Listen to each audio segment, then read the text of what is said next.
산업 구조가 급격하게 변화하고 비용 절감을 위한 기업 경영 방식이 확산되면서 기존의 전형적인 노무 제공 형태와는 다른 비전형적 노무 제공 형태가 늘어나고 있다. 이때 노무라는 것은 육체 또는 두뇌를 사용하여 일을 하는 것을 말하는데 생산직이나 사무직의 경우는 전형적 노무 제공 형태에 해당하며 최근 늘어나고 있는 무급, 인턴, 자원봉사, 플랫폼을 통한 노무 제공은 비전형적 노무 제공 형태에 해당한다. 그러니까 노무라는 건 노동과 관련된 개념이라고 생각하면 돼요. 근데 우리가 일반적으로 알고 있는 회사나 아니면 공장에서 일하는 사람들은 전형적인 노무 제공이라면 새롭게 생산되는 게 지금 무급 인턴, 자원봉사자, 아니면 플랫폼, 예를 들면 배달기사, 퀵서비스, 아니면 대리기사 이런 사람들이 비전형적인 노무 제공 형태에 해당한다고 보는 거죠.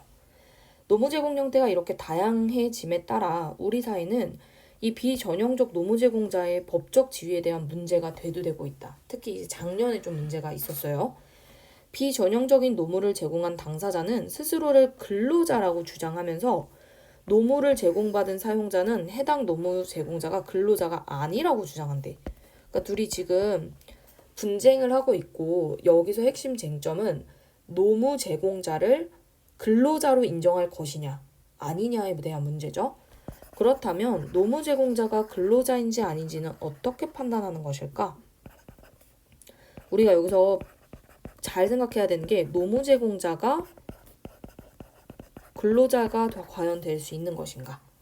자, 이게 굉장히 중요한 쟁점이에요. 왜냐하면 이 문단에 나오지만 우리나라 근로기준법 때문에 그렇거든요.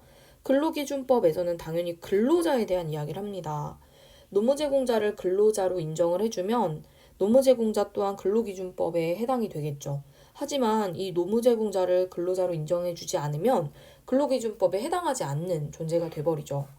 근로자를 직업의 종류와 관계없이 임금을 목적으로, 목적은 중요하지, 사업이나 사업장에서 근로를 제공하는 자로 정의합니다. 여기서 임금이란 사용자가 근로 제공의 대가로 지급하는 모든 금품을 말하는데 어떤 금품이 근로의 대가로 지급된 것이냐를 판단하는 데 있어서 금품 지급의 의무가 있는 근로와 직접적이거나 밀접하게 관련되어 있어야 한다. 개별 근로자의 특수하고 우연한 사정으로 인해 제공되는 근로와 제공되는 금품은 임금에 해당되지 않으며 근로자가 특수한 근무 조건이나 환경에서 직무를 수행하게 됨에 따라 소요되는 비용을 변상하기 위한 실비. 실비의 개념 나왔고요. 그리고 의례적, 호의적으로 지급하거나 복리후생 차원에서 지급하는 급여도 임금에 해당하지 않는다. 자, 이거 되게 중요한 거야. 자, 근로기준법에서 근로자를 정하는 기준이 뭐였어? 임금이 목적이어야 되거든? 근데 여기서 직무 수행하게 되는 거에 대한 돈을 준다거나 아니면 성과급 같은 거 있죠. 아우, 잘했다 라면서 주는 꽁돈 같은 느낌의 돈은 임금에 해당하지 않아요. 그러면 이런 실비나 복리후생 차원에서 지급되는 급여를 받은 사람이 노동자가 아니라는 거죠. 근로자가 아니라는 거죠. 임금과 유사하는 말로 보수가 있는데 보수는 성과금이나 복리후생비가 포함이 되어 있어서 임금보다 광의의 개념을 갖는다. 그러니까 보수 안에 임금이 들어가요. 근데 노동자로 인정을 받는 건 이 임금을 받는 사람들만 해당이 되고요. 성과금이나 복리후생비와 같은 이런 바깥 영역에 있는 것들을 받는 건 근로자라고 인정해 줄 수 없다는 것이겠죠. 그래서 보수라는 말과 임금이라는 말이 꼭 같은 건 아니구나 확인이 가능합니다. 근로기준법상 근로자에 해당하는지 여부는 계약의 명칭이나 형식에 관계없이 실질에 따라 판단한다. 계약의 명칭이나 형식에 관계없이라는 말은 노무 제공에 대한 계약이 고용계약인지 도급계약인지 위임계약인지를 따지지 않는다는 것이다. 이 중에 고용계약은 상대방에게 노무를 제공하고 보수를 지급할 걸 약정하는 거고 도급계약은 어떠한 일을 완성할 걸 약정하고 그거에 대한 보수 지급하는 거고 위임계약은 사무 처리를 맡기고 승낙하면 효력이 생겨. 근데 이게 뭐냐는 중요하지 않대요. 그리고 실질에 따라 판단한다는 노무 제공자가 사업단 또는 사업장에 임금을 목적으로 종속적 관계에서 근로를 제공하는지를 판단해야 된대요. 자, 여기서 종속적 관계는 업무 내용을 사용자가 정한다든지, 노무 제공자가 복무 규정에 적용을 받는다든지, 사용자가 지휘 감독을 한다든지, 근무 시간이나 근무 장소를 지정해 준다든지 등등등. 이런 것들을 만약에 제어한다면 이거는 근로라고 볼 수도 있다는 거예요. 그렇다면 무급 인턴, 자원봉사, 플랫폼을 통한 노무 제공 등의 비전형적 노무는 근로자가 될 수 있을까? 일단 무급 인턴은 종속관계에서 노무를 제공하고 있지만 보수를 지급받지 않기 때문에 당연히 그럼 근로자가 아니겠죠. 그 대신 교육훈련이나 경험이나 추후 고용 가능성 혹은 고용 기회를 대가로 얻는다. 그래서 얘네는 전부 다 근로자가 아니고 자원봉사를 하는 노무자는 무급 인턴과 마찬가지로 임금을 지급받지 않습니다.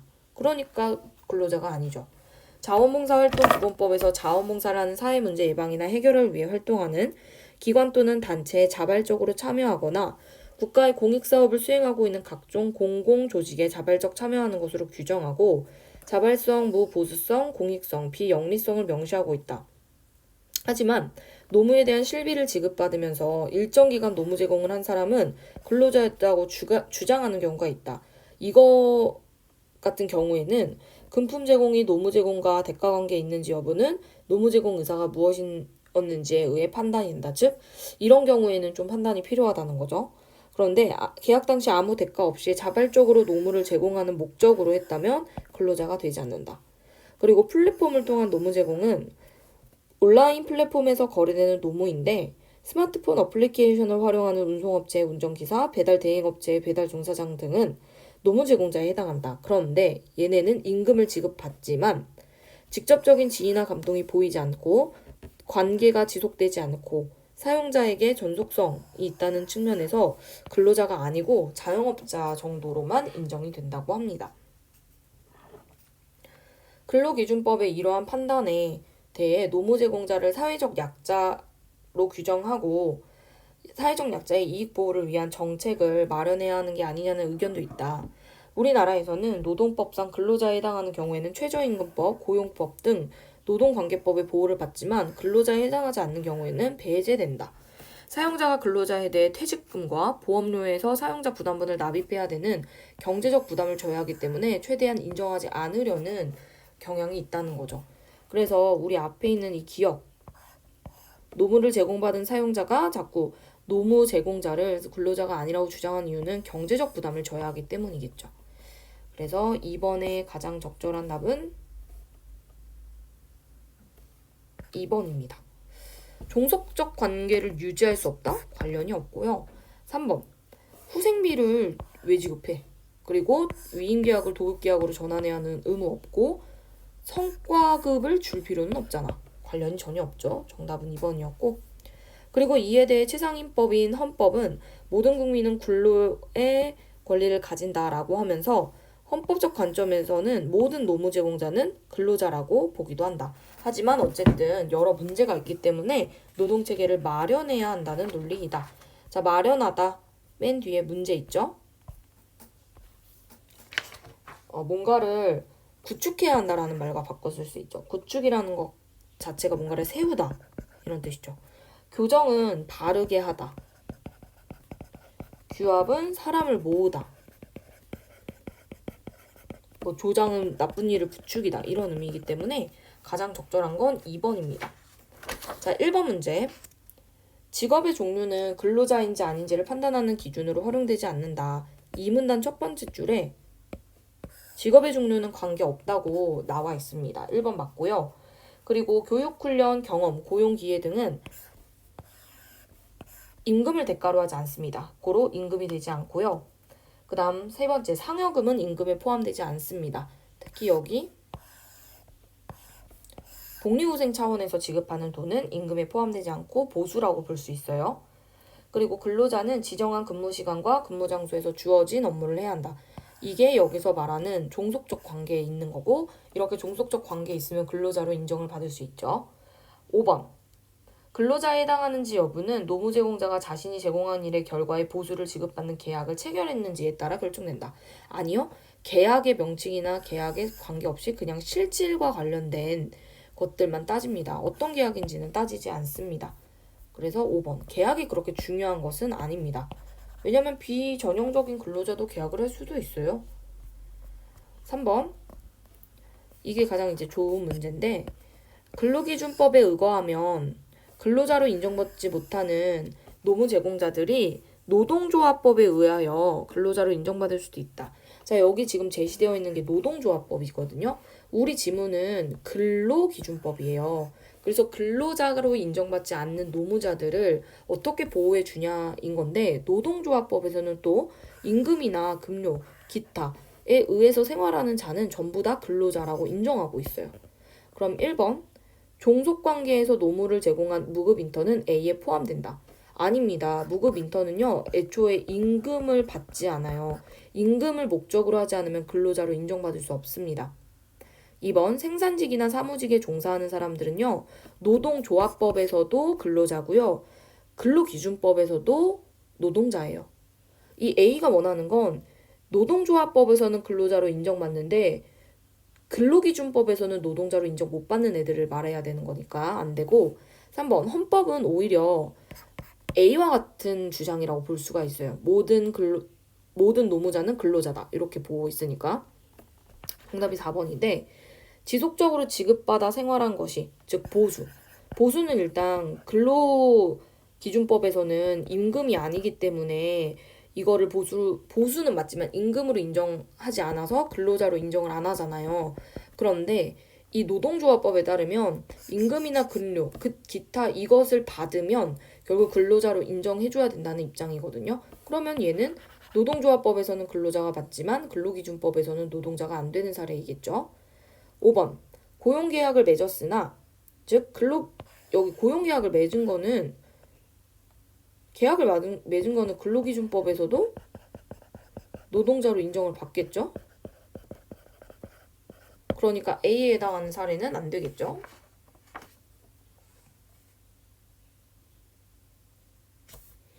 그 다음 우리나라 한 초등학교에서 자원봉사자로 위촉이 된 사람들이 종속적 관계에서 노무를 제공했다고 주장하면서 자기네들을 노동자로 인정해달라고 그랬어. 근로자로. 그랬더니 이 법원이 1일 3만 원의 활동비는 실비에 해당한다라고 판결을 내려버렸대요. 그러면 이거는 임금으로 인정해주지 않은 거고 결국 이 사람들은 근로자로 인정이 안 된 거죠. 그래서 얘네들이 그냥 자원봉사로만 목적을 두고 있다라고 봤기 때문에 결국 근로자로 인정을 안 해줍니다. 그래서 1번.